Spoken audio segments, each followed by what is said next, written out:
Movie में 2067 का time दिखाया गया है, जहां हमें बताया जाता है कि इस टाइम सारे प्लांट्स खत्म हो गए हैं और इस वजह से ये सारी ऑक्सीजन भी खत्म हो चुकी थी। अब ऑक्सीजन ना होने की वजह से ये सारे लोग मरते जा रहे थे। अर्थ से लाइफ बिल्कुल ही खत्म हो चुकी थी। बस ऑस्ट्रेलिया का एक ही शहर बचा हुआ था, क्योंकि यहाँ के लोग आर्टिफिशियल ऑक्सीजन का यूज कर रहे थे। लेकिन इस आर्टिफिशियल ऑक्सीजन की वजह से ह्यूमंस को बहुत सारी डिसीज अटैक कर रही थी। अब यहाँ हम मूवी के मेन कैरेक्टर इथेन को देखते हैं, जिसकी वाइफ भी आर्टिफिशियल ऑक्सीजन लेने की वजह से इस खतरनाक बीमारी का शिकार हो गई थी। पर इथेन फिर भी अपनी वाइफ को बेस्ट ऑक्सीजन देने के लिए काफी मेहनत कर रहा था, क्योंकि 2067 में ऑक्सीजन के लिए भी पे करना पड़ता था। ऑस्ट्रेलिया में ये जो भी लोग बचे हैं वो एक खास कॉर्पोरेशन की वजह से बचे हुए हैं, क्योंकि वो कॉर्पोरेशन आर्टिफिशियल ऑक्सीजन बनाती है। अगले दिन इथेन को रेजिना अपने पास बुलाती है। रेजिना इस कॉर्पोरेशन की सीईओ और रिसर्चर होती है, जो इथेन को अपने ऑफिस में बुलाकर कहती है कि अगर ये बीमारी ऐसे ही फैलती रही तो एक दिन सारी दुनिया खत्म हो जाएगी। वो कहती है एक तुम ही हो जो इस दुनिया को बचा सकते हो। ये सुनकर इथेन चौंक जाता है। तो फिर रेजिना इथेन को एक लैब में ले जाती है, जहाँ इथेन के साथ उसका एक फ्रेंड भी होता है। लैब में आने के बाद उन्हें एक टाइम मशीन दिखाई जाती है और यहाँ इथेन को बताया जाता है कि ये टाइम मशीन इथेन के फादर ने ही बनाई थी। जहाँ रेजिना इथेन को बताती है कि ये टाइम मशीन केवल तुम ही चला सकते हो, क्योंकि इस टाइम मशीन को एक्टिवेट वो घड़ी ही कर सकती है जिसे तुम्हारे फादर ने तुम्हें दी थी। इथेन जब वॉच के बारे में सुनता है तो वो फ्लैशबैक में चला जाता है, जहाँ उसे याद आता है कि उसके फादर ने उसे एक घड़ी दी थी, जिसे उसने जब पहना था तो उसके हाथ से बहुत ज्यादा खून निकला था। उसके फादर ने कहा था कि ये घड़ी तुम्हें पहचान दिलाएगी, इसे कभी भी अपने से अलग मत करना। लेकिन इस वॉच के बारे में इथेन को कुछ भी नहीं पता था। तो रेजिना इथेन को बताती है कि इस टाइम मशीन से एक मैसेज आया है जो कि फ्यूचर का है, और मैसेज में तुम्हें 400 साल आगे यानी फ्यूचर में भेजने की बात लिखी है। यहाँ लैब के रिसर्चर इथेन को बताते हैं कि आज से 600 साल बाद की दुनिया बिल्कुल पहले की तरह सेम होगी, यानी कि वहाँ प्लांट और ऑक्सीजन है और वहाँ का क्लाइमेट भी बिल्कुल नॉर्मल है। और रिसर्चर इथेन से कहता है कि तुम्हें तुम्हारे फादर के प्लान के मुताबिक 400 साल बाद यानी कि फ्यूचर में जाना होगा और वहाँ से प्लांट और ऑक्सीजन यहाँ पर लाना होगा, जिससे हम दोबारा यहाँ के एनवायरनमेंट को पहले जैसा बना लेंगे। इथेन को ये लग रहा था कि यहाँ ये सब लोग उससे मजाक कर रहे हैं, और अगर ये सच भी है तो इथेन वहाँ नहीं जाना चाहता था, क्योंकि उसकी वाइफ बीमार थी। लेकिन रेजिना को लगता है कि अगर इथेन फ्यूचर में चला जाए तो सच में वो इस सिचुएशन से बाहर आ सकते हैं। अब हम अगले सीन में इथेन को उसके फ्रेंड जूड के साथ देखते हैं, जो उसे फ्यूचर में जाने के लिए मना रहा था। लेकिन इथेन नहीं जाना चाहता था, क्योंकि उसके फादर ने जो किया था वो चीज को दोहराना नहीं चाहता था, क्योंकि उसके फादर अपने एक्सपेरिमेंट के लिए इथेन और उसकी मोम को छोड़कर चले गए थे। फिर इथेन की मोम की डेथ के बाद जूड एक बड़े भाई की तरह इथेन का ख्याल रखता था, और इथेन अपने फादर की तरह अपनी वाइफ को अकेला छोड़कर नहीं जाना चाहता था। लेकिन जूड उसे समझाता है कि तुम्हारी वाइफ बीमार है, उसे ठीक करने का एक ही तरीका है कि तुम फ्यूचर में जाओ और वहाँ से प्लांट और ऑक्सीजन लेकर आओ, जिससे यहाँ का एनवायरनमेंट ठीक हो जाएगा और तुम्हारी वाइफ भी ठीक हो जाएगी। और घर आने के बाद इथेन जब ये बात अपनी वाइफ को बताता है तो वो भी इथेन को फ्यूचर में जाने के लिए बोलती है। हालांकि वो नहीं चाहती थी कि इथेन फ्यूचर में जाए, लेकिन सबकी भलाई के लिए वो इथेन को फ्यूचर में जाने के लिए मना लेती है। अगली सुबह इथेन बहुत सोचने के बाद रेजिना के पास आता है और वो उससे कहता है कि मैं फ्यूचर में जाने के लिए तैयार हूँ, लेकिन इसके लिए मेरी एक शर्त है कि अगर आपको उन डिसीजेस का क्योर मिल गया तो सबसे पहले आप मेरी वाइफ को ठीक करोगी। इस बात को रेजिना मान जाती है। अब यहाँ इथेन को फ्यूचर में भेजने की तैयारी शुरू हो जाती है। यहाँ लैब में इथेन को एक सूट दिया जाता है, जिस सूट को उसे मशीन में जाने से पहले पहनना था। और जब इथेन आगे का प्लान पूछता है तो उन लोगों के पास इसका कोई जवाब नहीं होता, क्योंकि इन लोगों को ये भी नहीं पता था कि इथेन को फ्यूचर में कौन मिलेगा और वो वापस कैसे आएगा। अब तो इथेन को जाना ही था। अब इसके बाद इथेन को एक डिवाइस दिया जाता है जो इसे पार्ट से कनेक्ट रखेगी। फाइनली इथेन को अब मशीन पर खड़ा कर दिया जाता है और वो लोग टाइम सेट करके मशीन को ऑन कर देते हैं, जहां मशीन चालू होने के बाद एक रेडियो एक्टिव ब्लास्ट हो जाता है। लेकिन मशीन के अंदर इथेन बहुत ही तेजी से मूव कर रहा था और आखिरकार वो स्पेस में घूमता हुआ एक अनजाने से जंगल में आकर गिर जाता है। हवा में बहुत तेजी से मूव करने पर इथेन के सूट में आग लग जाती है, जिसे वो जल्दी से निकाल देता है। जिसके बाद वो अपनी आंखों से देखता है कि दुनिया पहले जैसी हो गई है। इथेन प्लांट और ऑक्सीजन को देखकर बहुत खुश होता है और थोड़ा आगे जाने पर इथेन को एक कंकाल नजर आता है, जिसके सर पर एक बुलेट का निशान था।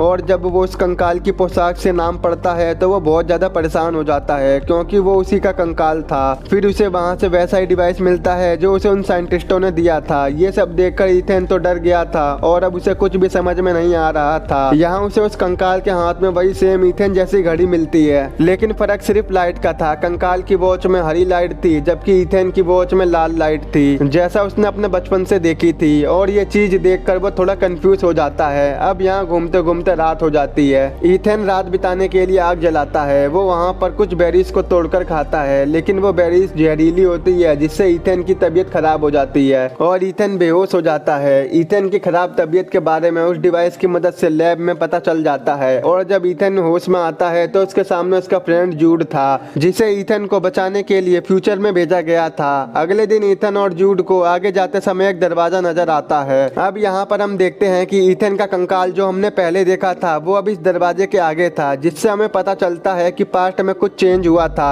लेकिन तभी वहाँ पर एक स्कैनर आता है और वो ईथन की आइस को स्कैन करके गेट को खोल देता है और उस दरवाजे के अंदर जाने पर उन्हें पता चलता है कि ये वही लैब है जहाँ से वो फ्यूचर में आए थे। जूड ये देखकर बहुत एक्साइटेड हो जाता है क्योंकि अब उनके सामने वही टाइम मशीन थी जिसकी मदद से वो पास्ट में दोबारा जा सकते थे। लेकिन उन्हें मशीन के ऊपर एक टाइम दिखता है जिससे उन्हें पता चलता है कि ये लैब रीएक्टिवेट होने के 4 घंटे बाद खत्म हो जाएगी और इस सिस्टम को इसीलिए डिजाइन किया गया था ताकि कोई भी इस टाइम मशीन का गलत इस्तेमाल ना कर सके। यहाँ ईथन एक होलोग्राम को ऑन करता है जहाँ उसके फादर ने इस टाइम मशीन की डिटेल बताई हुई थी और अब उन्हें तेजी से काम करना था, यानी कि उन्हें अब ऑक्सीजन और प्लांट को कलेक्ट करके वापस जाना था। लेकिन तभी वो देखते हैं कि ऑक्सीजन कलेक्टर यानी कि जो मशीन ऑक्सीजन को कलेक्ट करेगी वो खराब है, तो वो दोनों बहुत घबरा जाते हैं और उन दोनों को ये मशीन 4 घंटे के अंदर ठीक करके वापस जाना था और अब उनके पास बहुत कम टाइम बचा हुआ था। यहाँ उन्हें बाहर जाने पर पूरी सिटी प्लांट से कवर दिखती है। जगह जगह पर उन्हें इंसानों की हड्डियां दिखती हैं। यहाँ उन्हें पता चलता है कि इस मशीन के एक्सटेंट होने की वजह से यानी कि इंसान के खत्म होने के बाद ये सारी सिटी प्लांट में चेंज हो गई थी, यानी कि इंसानों के जाने के बाद ही दुनिया का एनवायरनमेंट ठीक हुआ था। फिर ईथन अपने घर जाता है और अपनी वाइफ के कंकाल को देखकर बहुत ज्यादा इमोशनल हो जाता है और ईथन को जो फ्यूचर में डिवाइस मिला था वो उसे ऑन करता है। तब उसे पता चलता है कि जूड ही उसे शूट करेगा। अब ये रिकॉर्डिंग जूड भी सुन लेता है और वो ईथन को शूट करने के लिए अपनी गन निकालता है, लेकिन ईथन उसे रोक देता है और वो जूड से कहता है कि वो मरने से पहले इस मशीन को ठीक कर देगा। तो वो लोग फिर से लैब में आते हैं जहाँ उनके पास सिर्फ 37 मिनट बाकी थे। अब यहाँ ईथन लैब के बाहर अपने कंकाल को देखने जाता है कि क्या जूड को रोकने से उसका फ्यूचर चेंज हुआ, लेकिन वो देखता है कि उसका स्केलेटन बिल्कुल वैसा का वैसा ही है, जिससे उसको पता चलता है कि अभी फ्यूचर चेंज नहीं हुआ है और अब वो फ्यूचर को जानना चाहता था। इसीलिए वो अपने डिवाइस से बैटरी निकालकर फ्यूचर वाले डिवाइस में लगाता है जहाँ पर उसे वो वीडियो नजर आती है जिसमें जूड ने उसे मारा था। यहाँ जूड उसे बताता है कि हम वैसे भी नहीं बचने वाले हैं क्योंकि ऑक्सीजन कलेक्टर को ठीक करते करते बहुत टाइम हो जाएगा, इसीलिए समय रहते ही हमें टाइम मशीन में बैठकर यहाँ से चले जाना चाहिए। लेकिन ईथन उसकी बात ना मानते हुए उसे एक रूम में लॉक कर देता है और लैब में आकर अपने फादर का रिकॉर्डर होलोग्राम ऑन करता है और ये होलोग्राम उस दिन का है जिस दिन उसके फादर की डेथ हुई थी। यहाँ पर ईथन देखता है कि उसके फादर अपनी बनाई हुई मशीन से मैनकाइंड और बाकी लिविंग चीजों को बचाना चाहते थे, लेकिन रेजिना उस मशीन को अपने फायदे के लिए यूज करना चाहती थी। अब क्योंकि रेजिना अपने प्लान में कामयाब ना हो जाए तो इसीलिए ईथन के डैड टाइम मशीन को ईथन के डीएनए से मैच कर देते हैं। इसी वजह से वो घड़ी पहनने से ईथन के हाथ से खून निकला था। क्योंकि रेजिना बहुत बुरी औरत थी, वो जूड के साथ मिलकर ईथन के पेरेंट्स को मार डालती है ताकि वो फ्यूचर में ईथन को अपने फायदे के लिए इस्तेमाल कर सकें। और ये सब देखकर ईथन टूट जाता है और वो खूब रोने लगता है क्योंकि जिसको उसने अपना भाई माना था उसी ने उसके पेरेंट्स को मार डाला था। यहाँ ईथन को इस बात का भी पछतावा होता है कि इतने सालों से वो अपने फादर को गलत समझ रहा था, वो भी सिर्फ जूड के कहने पर। अब ईथन रेजिना को उसके मकसद में कामयाब नहीं होने देना चाहता था, इसीलिए वो टाइम मशीन को डिस्ट्रॉय करने वाला था, लेकिन तभी जूड आकर उसे रोक देता है और जूड यहाँ ईथन को सारी सच्चाई बताता है कि रेजिना ने उसे यहाँ पर इसलिए भेजा था कि जब ईथन उस डिवाइस को ठीक कर रहा हो तो मैं उसे मार दूं। लेकिन जूड ईथन को अपने भाई की तरह समझता था और इतने सालों से उसके साथ रहकर उसे ईथन से लगाव हो गया था, इसीलिए वो ईथन को मारने के बजाय खुद को ही शूट कर लेता है। और अब ईथन अपने डैड का मकसद पूरा करने के लिए काम में लग जाता है। इसके बाद वो जल्दी से ऑक्सीजन कलेक्टर को भी ठीक कर लेता है और सारे प्लांट्स को टाइम मशीन में डालकर पास्ट में भेज देता है, जहाँ ईथन ने अपने फादर के मर्डर और रेजिना के प्लान्स के एविडेंस भी भेजे थे, लेकिन वो खुद पास्ट में नहीं गया था। इससे रेजिना का सारा प्लान बर्बाद हो जाता है और रेजिना को गिरफ्तार कर लिया जाता है। यहाँ ईथन पास्ट में अपनी वाइफ के लिए एक फ्लावर भी भेजता है और खुद फ्यूचर में टाइम मशीन को डिस्ट्रॉय कर देता है ताकि कोई उसका गलत इस्तेमाल ना कर सके। और जब ईथन लैब से बाहर आता है तो उसे वहाँ कोई भी कंकाल नहीं दिखता, जिससे उसे पता चलता है कि पास्ट अब चेंज हो गया है और फिर फ्यूचर का एक अच्छा सा व्यू दिखाते हुए मूवी का एंड हो जाता है। तो हमें क्या सीख मिली? हमें अपने पर्यावरण के साथ खिलवाड़ नहीं करना चाहिए, ज्यादा से ज्यादा पेड़ पौधे लगाने चाहिए जिससे हमें भरपूर ऑक्सीजन मिल सके। Save tree life oxygen. अगर आपको मेरा एक्सप्लेन पसंद आए हो तो एक लाइक और चैनल को सब्सक्राइब जरूर कर देना।